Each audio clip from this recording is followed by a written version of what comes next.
Bueno, mis hermanos queridos, muy buenas noches. Qué bueno poder estar juntos hoy para poder compartir la comunión, la alabanza. Esta mañana seguramente han compartido los símbolos, la cena del Señor, hoy es un día especial, y también compartir el glorioso Evangelio de Jesús, la palabra de Dios. Estoy muy feliz de estar con ustedes. Ocasionalmente hemos estado creo que han estado al tanto de Juntos Maquinchao, 200 jóvenes, de los cuales de aquí de la iglesia han participado muchos, han estado allí con nosotros compartiendo la palabra del Señor, así que le vamos a pedir que estén orando por Maquinchao especialmente. 177 personas manifestaron recibir el Evangelio. Mire, cuando uno escucha estos números, enseguida dice, ¿y será?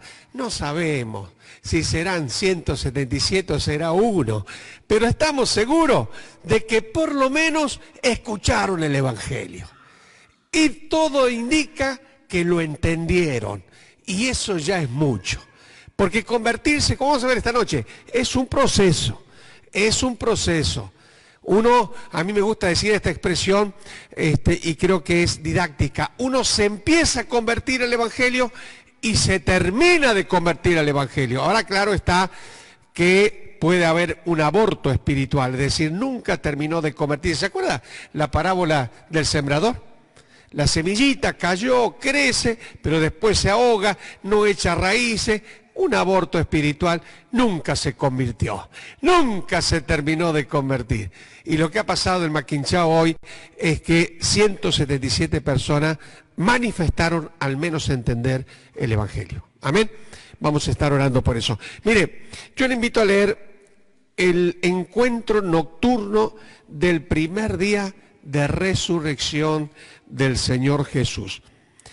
Vamos a ver San Juan, por favor. Capítulo 20, y mientras usted busca, quiero decirles algo de todo corazón. San Juan capítulo 20, quiero decirles algo de todo corazón.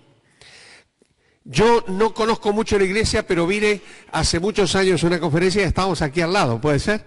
En un saloncito más chiquito, acá al lado. Mire ahora, qué hermoso salón.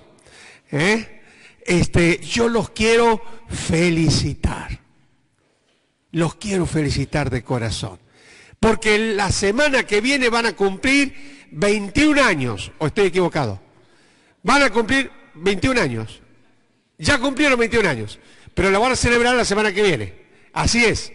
Bueno, a ver, una iglesia con 21 años y que están trabajando en otros lugares y que han sembrado la palabra de Dios en otros lugares. Osvaldo Neder me llevó a visitar, fuimos a Santa Elena, se llama, ¿verdad? Santa Elena, hermosísimo el lugar, los creyentes ahora están reunidos allí. Fuimos a Roca, ¡qué maravilla! Un grupo precioso de hermanos. ¿Qué decir de Villa Pegüeña? No conozco Villa Pegüeña, pero allí está nuestro hermano Alberto y todo el equipo también trabajando.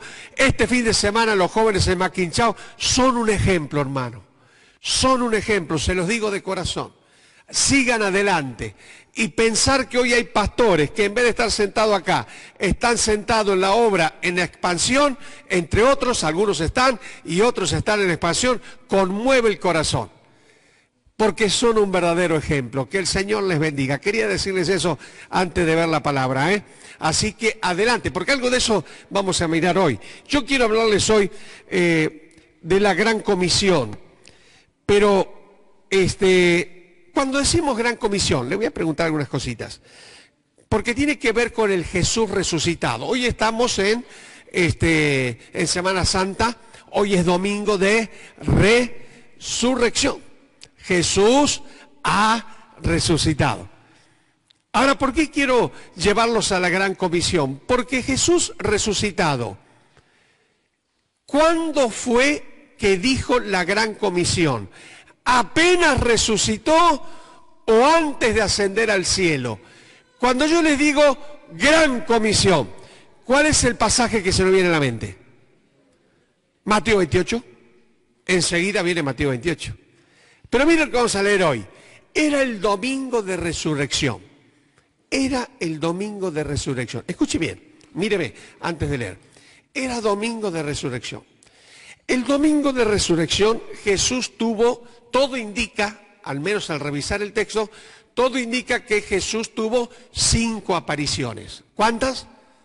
5. Primero, tempranito, a las mañanas, un grupo de mujeres. Que había varias mujeres allí que llevaban especies aromáticas y se encontraron con el sepulcro abierto y entraron y entonces un ángel les dijo: ¿a quién buscan? No está aquí, ha resucitado, y las mujeres volvieron corriendo. Después se presentó solamente a María Magdalena. Segundo encuentro.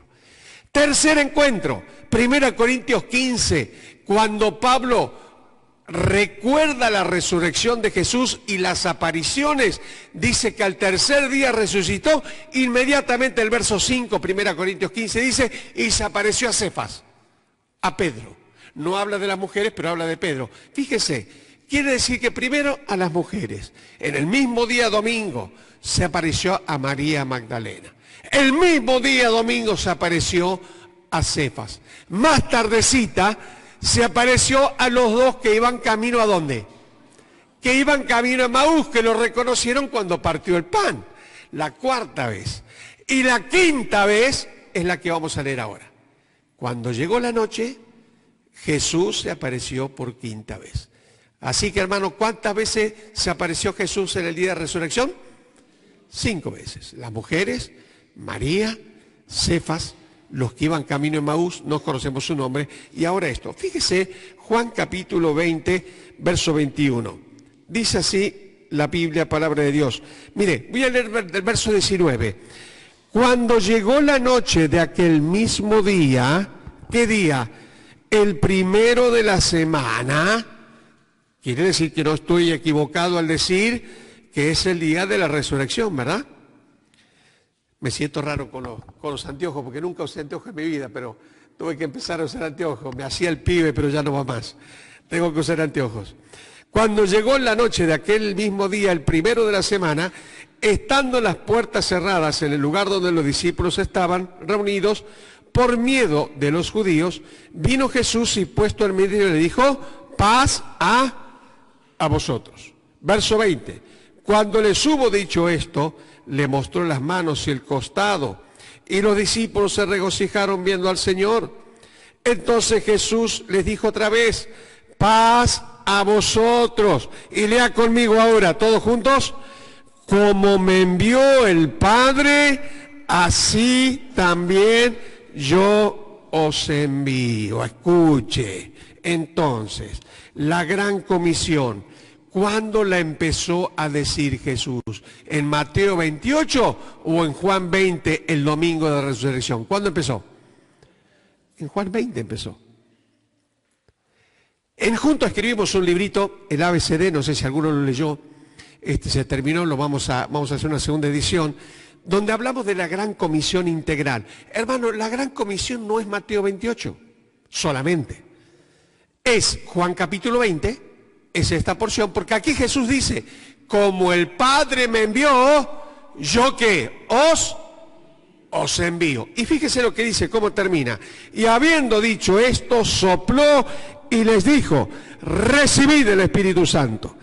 A quienes remitieres los pecados les serán remitidos, y a quienes se los retuvieres les son retenidos. Tuvieron, porque el Espíritu Santo descendió después en Hechos capítulo 2. ¿Qué fue lo que ocurrió aquí? Algunos autores interpretan que fue un adelanto de lo que sería Hechos capítulo 2. Fueron conmovidos. A mí me gusta decir que antes de la gran comisión tiene que existir la gran conmoción del Espíritu Santo. Estaban todos encerrados allí por miedo. Y Jesús apareció y le dijo: señores, como el Padre me envió, yo os envío. La gran comisión está en Juan. La gran comisión está en Mateo 28. Pero la gran comisión, léalo en su casa, anotad en un papelito allí. Está en Marcos capítulo 16, a partir del verso 15. Jesús dice allí que hay que predicar a toda criatura. Y agrega el concepto cuando los discípulos le preguntan: ¿y cómo vamos a saber quiénes son los salvos? Y Jesús le dice: los van a ver porque van a hacer las mismas cosas que hacen ustedes. Pero la gran comisión está en Juan 20, que comienza, está en Marcos 16, está en Lucas capítulo 24, a partir del versículo 45, 46, donde se agrega que hay que predicar el glorioso evangelio del arrepentimiento. Vamos a terminar hoy hablando de eso, ¿eh? No cualquier cosa tenemos que predicar. Tenemos que predicar el arrepentimiento y el perdón de pecados. Y la gran comisión también está en el libro de Hechos, capítulo 1, verso 8, que tenemos que ser testigos. Y Lucas, mire que aclara esto, dice, comenzando desde Jerusalén. Mi hermano, yo quiero que usted entienda esto. Mire, hablando del domingo de resurrección, ¿por qué quise traerle esto? Porque Dios, Jesús, dejó un gran mandato. Y a veces nosotros lo ignoramos. Él, antes de morir, durante los 40 días de resurrección, ya lo hemos visto, ¿está de acuerdo conmigo? ¿Cuándo empezó a decirlo? La noche del domingo de resurrección. Allí comenzó a decirlo. Él dejó un gran mandamiento. Que vayamos y hagamos discípulos, como vamos a leer ahora.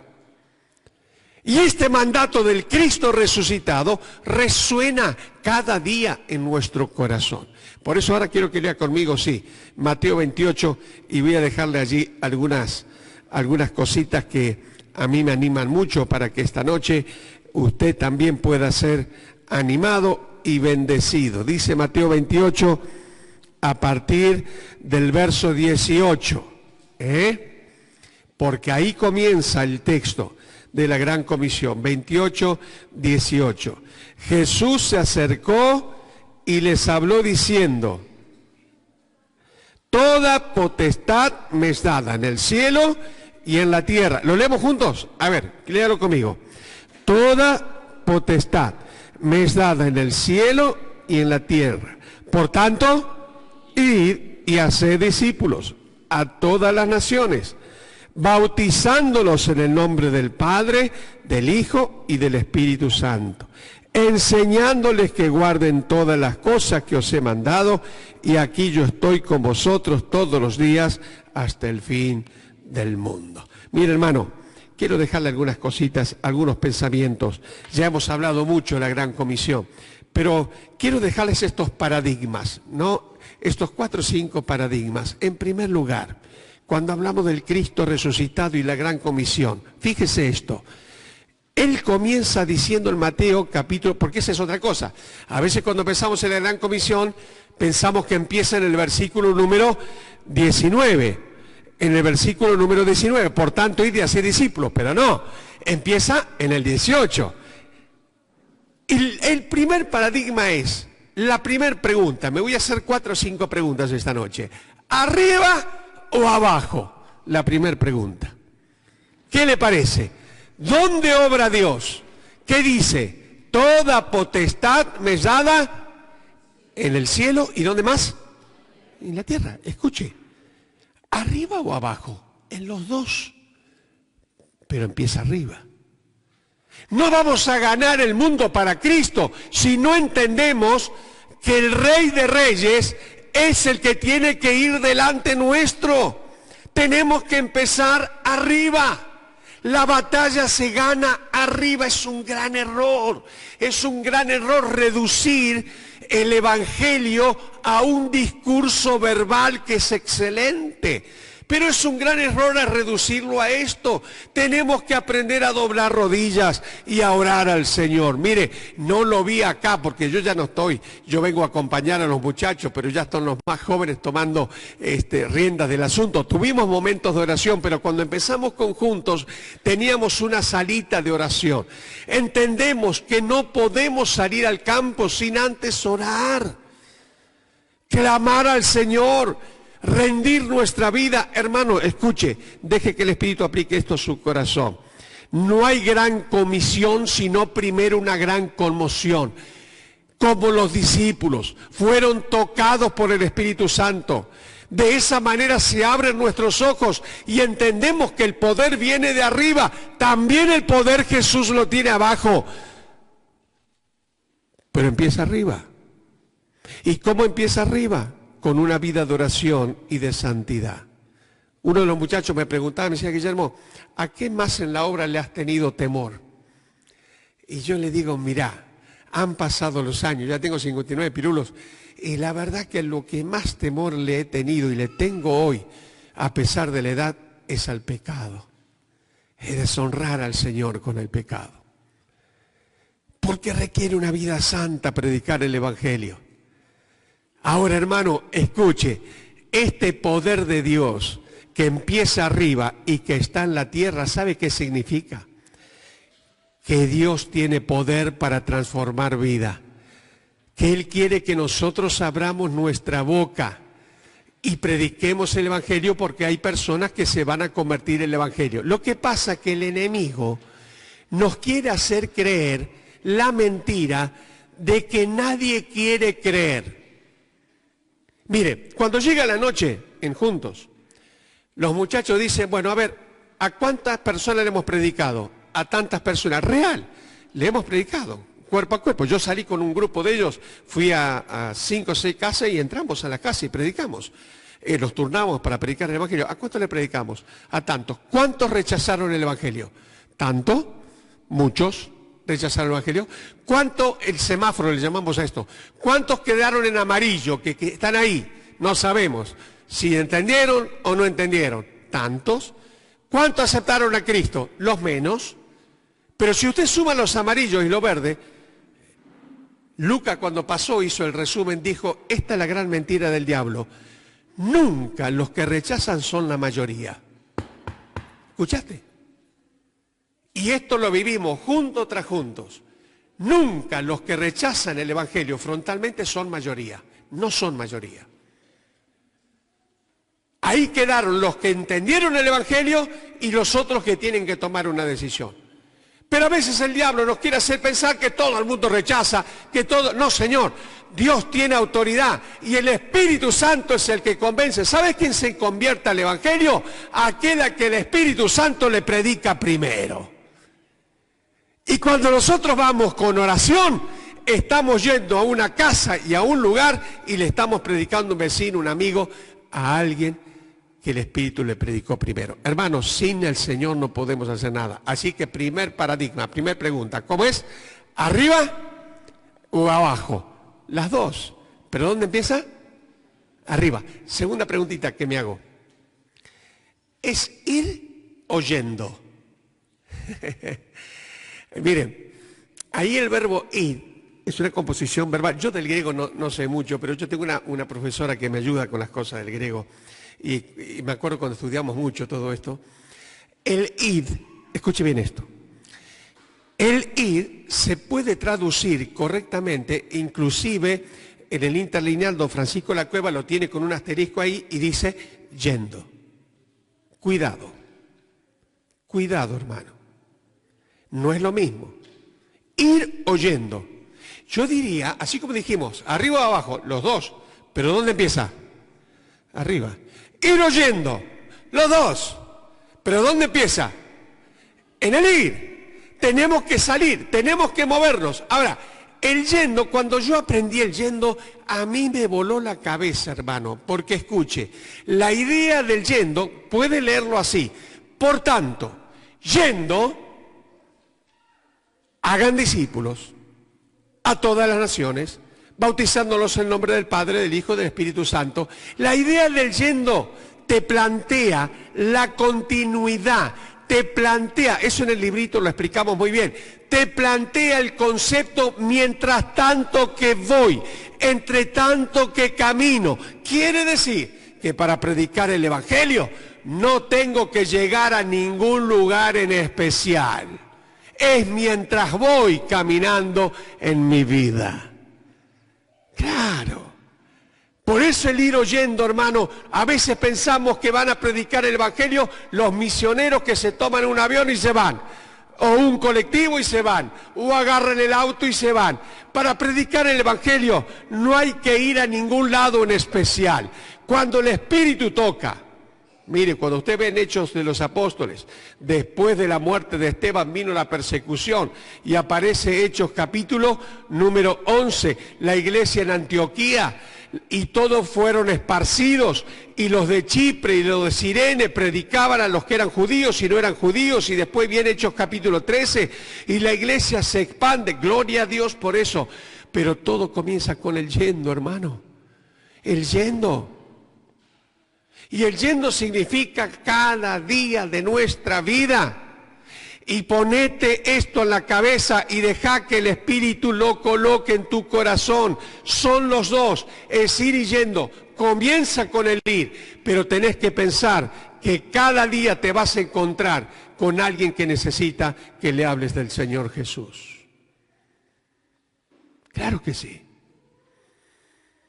A mí esto del yendo me impactó mucho, porque entendí que vamos a llenar el mundo con el Evangelio de Cristo cuando cada creyente cumpla con su yendo.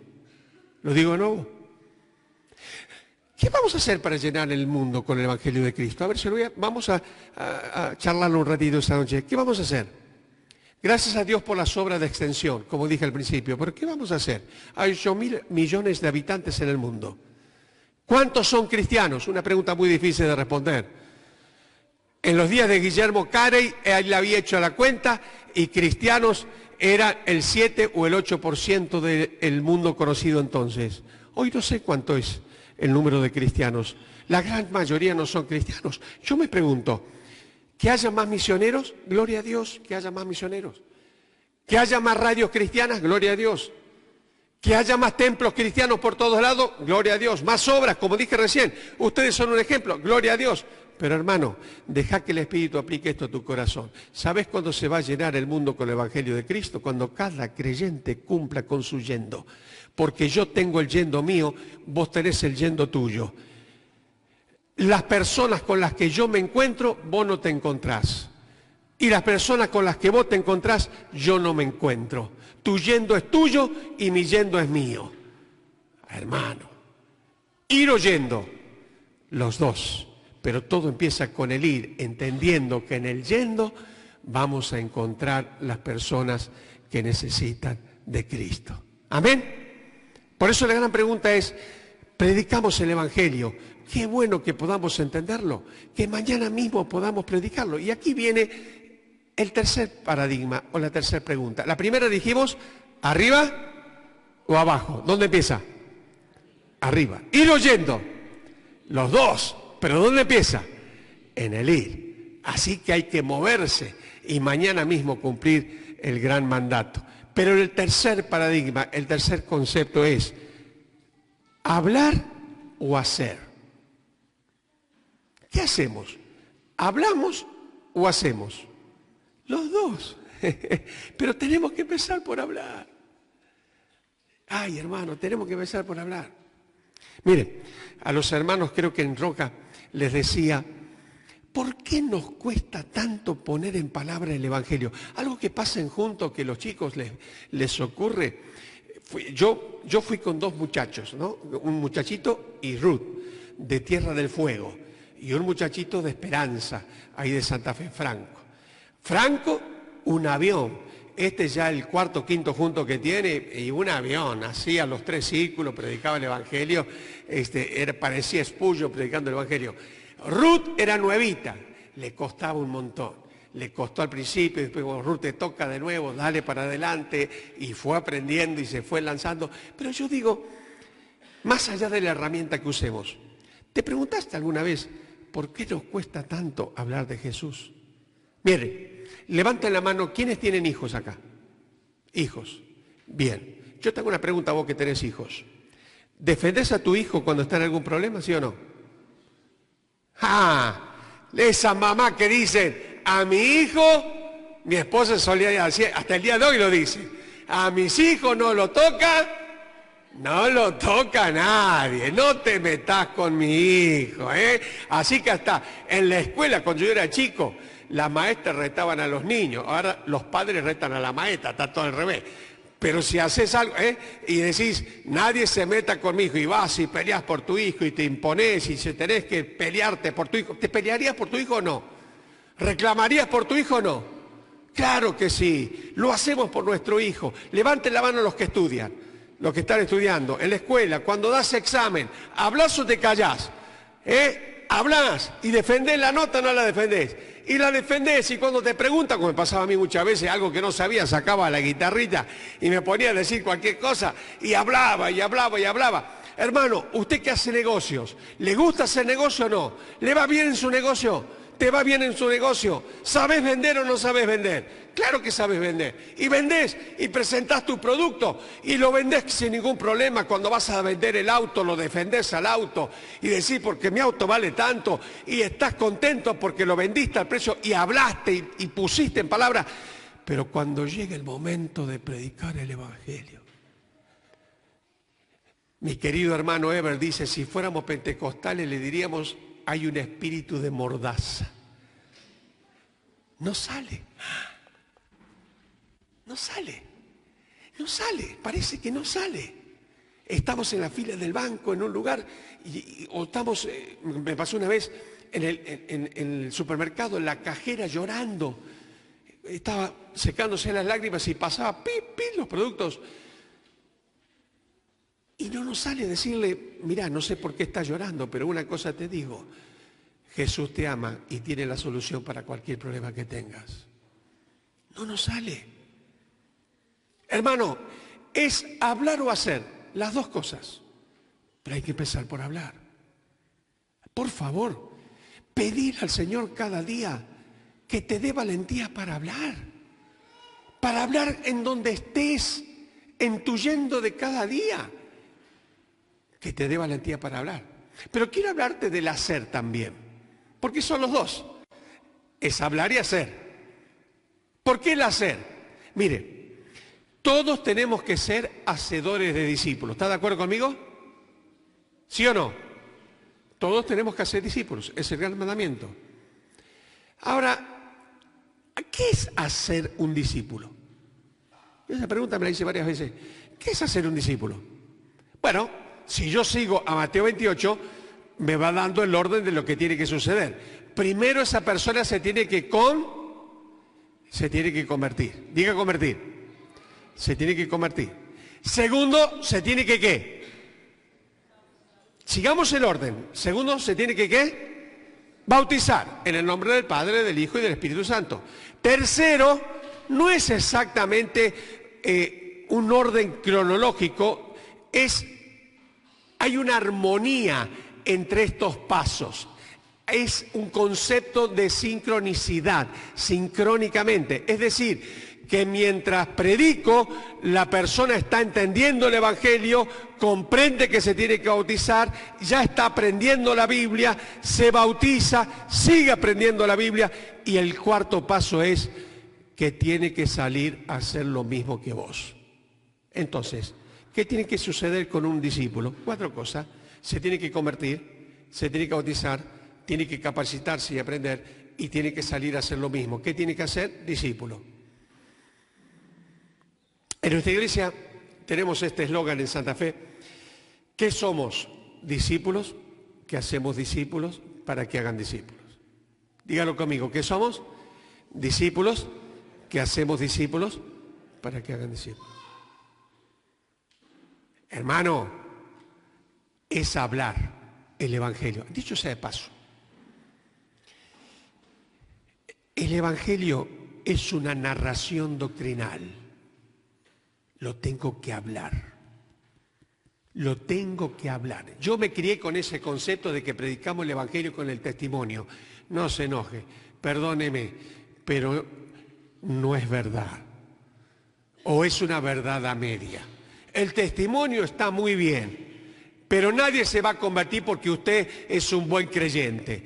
La persona que escucha el Evangelio tiene que entenderlo, es una narración doctrinal, lo tengo que poner en palabra. Póngalo en un discurso, ponelo en una canción, en una obra de teatro, escribilo en un folleto, lo que sea. Pero tiene que estar narrado el Evangelio. Vos tenés que hablar del pecado, tenés que hablar del amor de Dios, tenés que hablar de la cruz de Jesús, tenés que hablar del arrepentimiento, tenés que hablar de la fe, tenés que hablar del perdón de pecados y la confesión verbal. Es una narración doctrinal. ¿Está de acuerdo conmigo? Entonces, ¿cómo va? ¿Se acuerda el eunuco cuando le preguntó a Felipe, ¿entiende lo que lees? ¿Qué le dijo el eunuco? ¿Y cómo voy a entender si nadie me lo explica? Ese es el clamor del mundo, hermano. ¿Cómo voy a entender si nadie me lo explica? Ahí en Juntos, cuando golpeábamos, entramos a la casa y le decíamos a algunas personas, miraban y decían, no, yo no entendía eso, no sabía eso. ¿Cómo? Y dice allí, Hechos de los Apóstoles, que cuando Felipe dijo eso, el eunuco dijo eso, dice, abriendo la boca. Ah, ¿abriendo qué? La boca. Hermano, hermana, abra la boca y si no le sale, pídale al Señor que le dé fuerza para que salga. Hable de Jesús de la manera que pueda, de la manera que le salga. Diga una frase de la Biblia, contá tu testimonio, habla de Jesús como sea, pero predica, porque el Espíritu Santo va a hacer el resto. Hablar o hacer, las dos cosas, pero todo comienza en hablar. Pero termino con el concepto de hacer. Hermano, que tu discípulo se convierta, se bautice, aprenda y salga a hacer lo mismo. Hoy, a mis 59 años de edad, escucha, Dios me ha permitido en su obra, desde pequeño, participar de lo que se te ocurra. He participado de todo. Yo nací en una iglesia que mis padres con un grupo de hermanos, o un grupo de hermanos con mi padre, fundaron allí en Arroyito, Córdoba. Una iglesia pequeñita. Yo pasé a tomar la palabra, tenía, fíjate vos qué cosa en ese tiempo, ¿no? Me había bautizado, tenía 12 años y pasé a dar una lectura. Éramos 7, 8 personas, estaba nuestra familia, nadie más. Y desde allí en adelante he participado de lo que se te ocurra. He aprendido a golpear puerta casa por casa, predicar en las plazas, aire libre. He tenido la oportunidad de predicar en estadios llenos, miles de personas aquí, en muchos otros países, la radio, la televisión, todo lo que se te ocurra. Pero te voy a decir algo, nada me da más placer que llevar un alma a los pies de Cristo. Y este fin de semana me voy feliz de Maquinchao y me voy feliz de Río Negro y me voy feliz de Neuquén, porque pude llevar 3 almas a los pies de Cristo. Nada me produce más placer. Pero no es algo personal mío. Hermano, nada produce más placer. Y esto, mire, a veces ocurre que en la iglesia hay problemitas. ¿Vio? ¿Qué le habrá pasado? En todas las iglesias hay problemitas. Y los problemas nunca es por quitarnos los discípulos, ¿viste? ¿Alguna vez tuviste en alguna discusión que un hermano diga, che, Pedro me robó un discípulo, es un ladrón, ese discípulo era mío y me lo robó? Nadie. Todas las discusiones tienen que ver con todos los otros temas. Del culto, de quién habla, quién toca la música, quién dirige, qué reunión hacemos, qué alabanza cantamos, qué no cantamos. Sin embargo, la Gran Comisión dice que tenemos que ser hacedores de discípulos. Hermano, anímese. Hablar o hacer, las dos. ¿Pero por dónde hay que empezar? Por hablar, si no, no vamos a ser discípulos. Cuarto paradigma. Dijimos, ayúdeme, a ver que yo no tomé nota, ayúdeme. ¿Arriba o abajo? Los dos. ¿Pero dónde se empieza? Con oración, ¿verdad? Segundo, ¿qué dijimos? Ir oyendo. ¿Cuáles? Los dos. Pero todo empieza por ir. Tercero. Hablar o hacer. Pero ¿dónde empieza? En hablar. Cuarto. Aquí o allá. ¿Qué diríamos? Aquí y allá. ¿Pero dónde empezamos? Aquí. Escuche. En la Gran Comisión de Lucas, aclara Lucas que se predica el Evangelio en el nombre del Señor y el perdón de pecados, comenzando desde Jerusalén. Atención, yo te pregunto, ¿qué discípulo vivía en Jerusalén? De los 12, ¿quién vivía en Jerusalén? 11 quedaban allí. ¿Quién vivía en Jerusalén? Ninguno. ¿Todos de dónde eran? De Galilea. ¿Y entonces por qué Jesús le dijo empiecen en Jerusalén? Es que a veces nos dicen, vos tenés que empezar en tu casa, a los que están al lado de tu casa. Jesús no lo mandó a su casa como al endemoniado de Gadareno que le dijo, anda a tu casa. No, Jesús le dijo, empiecen en Jerusalén. ¿Por qué? Porque es donde estás ahora. Donde te encontrás, predica el Evangelio. Y hermano, mire, la obra misionera, yo soy un defensor de la obra misionera, por favor no malinterpreten si Guillermo dijo, a ver, gloria a Dios, tengo un hijo que está dedicado a la obra misionera y doy gracias a Dios por eso. A ver, comparto eso, estoy de acuerdo con hermanos que decidan, llamados por Dios, movilizarse a otros países. Tenemos que movilizarnos a otros países, cumplir con Hechos 13 y cumplir con la Gran Comisión hasta lo último de la tierra. Pero una cosa me pasa que a veces me trae duda.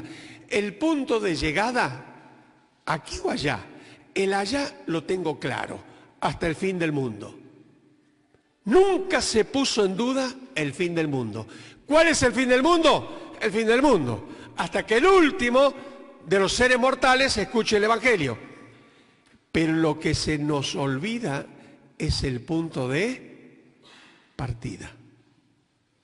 Hermano, el punto de partida es acá.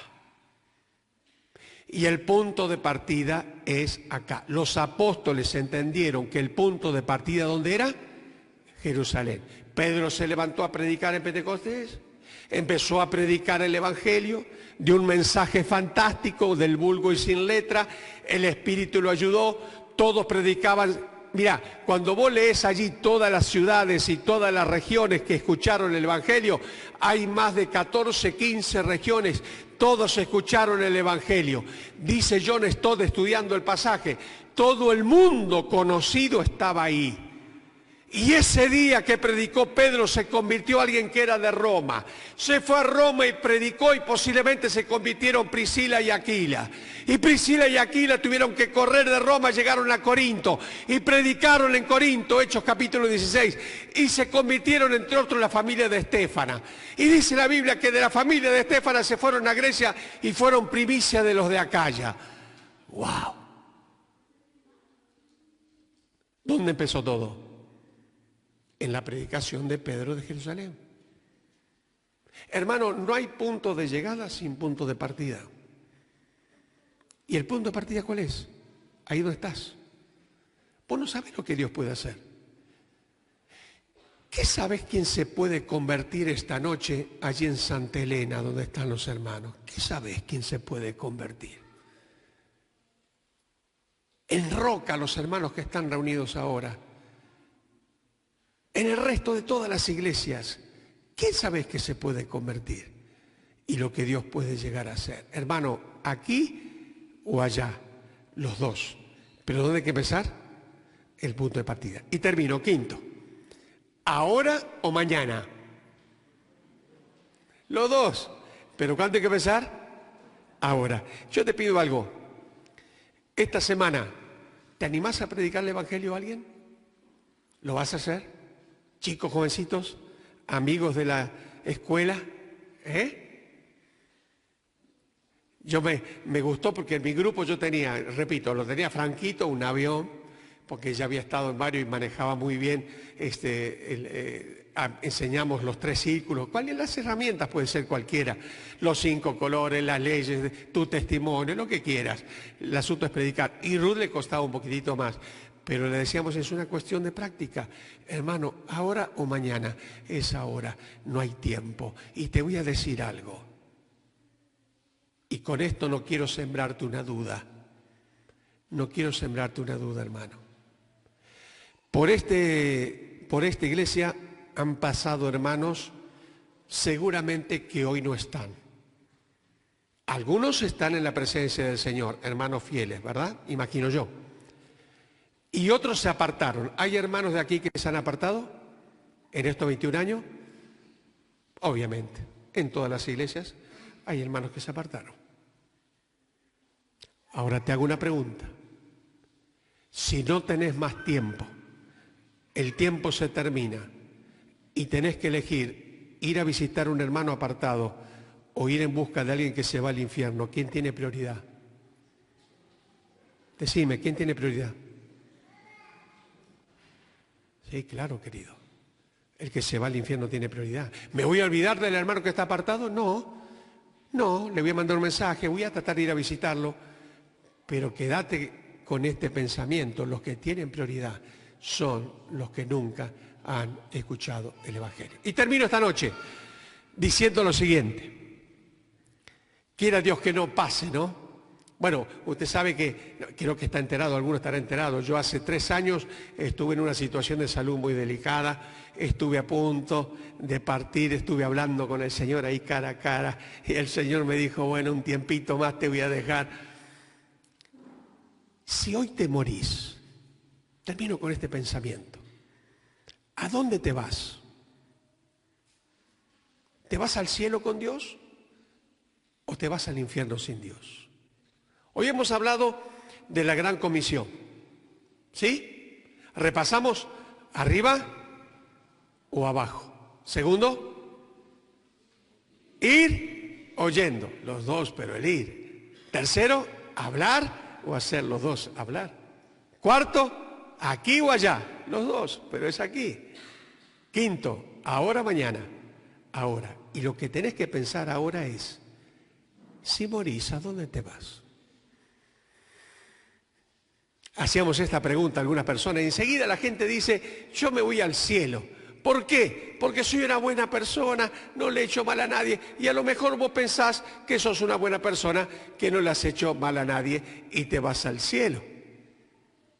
Pero sabes, te voy a decir algo que te puede sonar fuerte.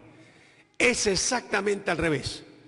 Al cielo van todos los malos y al infierno van todos los buenos.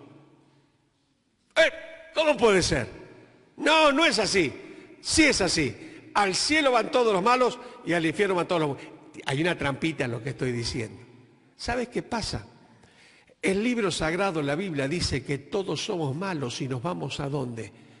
Al infierno. No merecemos el cielo. Pero Jesús vino, nació como nació, murió como murió, resucitó como recordamos hoy que resucitó, se fue al cielo como se fue al cielo, todo de manera milagrosa, va a volver de manera milagrosa solo para una cosa. ¿Para qué cosa, querido, señora, muchacho, muchachito, abuelo, abuela que me está escuchando? Solo para una cosa, perdonar mis pecados y perdonar tus pecados. Y entonces, ¿quiénes son los que se van al cielo? Todos los malos que un día se arrepienten y le piden perdón a Jesús por sus pecados.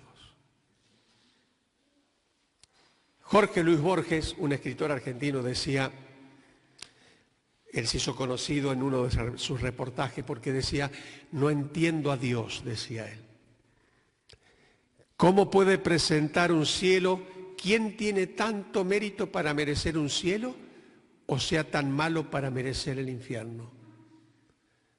Y yo con todo el respeto digo, Jorge Luis Borges fue un gran escritor, fue un hombre sabio, habrá leído la Biblia, pero no la entendió. Porque al cielo no van los buenos y al infierno los malos. El cielo se va a llenar de gente mala. Yo soy un malo, pero que un día me arrepentí de mis pecados. Y el infierno va a estar lleno de gente buena. Gente muy buena, que de tan buena, buen padre, buen hijo, buen hermano, buen comerciante, buen vecino, de tan bueno que es, nunca se arrepintió y le pidió perdón por sus pecados al Señor. Yo quiero terminar esta noche orando y si esta noche hay alguien aquí presente que nunca te has arrepentido de tus pecados y querés pedirle a Dios perdón, baja tu cabeza, vamos a orar ahora. Vamos a orar esta noche para concluir.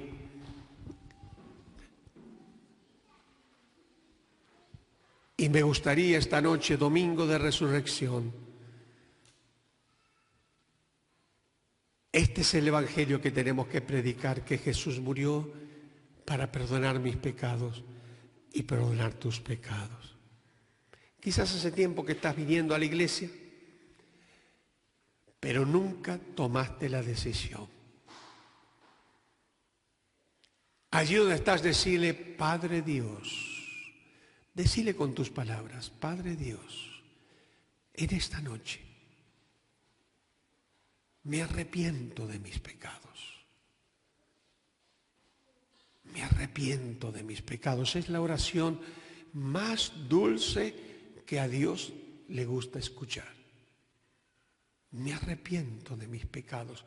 Te pido perdón, Dios mío, y creo en la obra de Jesús.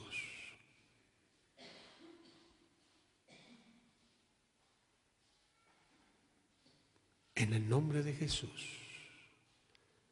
En el nombre de Jesús. Así con las cabecitas agacha. Yo voy a bajar, pero antes te pregunto, ¿hay alguien que ha hecho esta oración? Levanta tu mano y bájala. Ahí nomás, rapidito donde estás. Que Dios te bendiga, querida. Amén. ¿Alguien más? ¿Hay alguien más? Una jovencita, gloria a Dios. Que Dios nos bendiga. Hermano, abra los ojos. Míreme. Domingo de resurrección. Jesús mandó a sus discípulos. No mandó a sus discípulos a construir templos. No mandó a sus discípulos a hacer nada especial, sino a ser, ¿qué cosa? Discípulos. Hermano, que Dios lo bendiga. Y es mi deseo que si nunca ha tenido la experiencia de tener un discípulo, pídaselo a Dios este año 2026. Amén. Amén.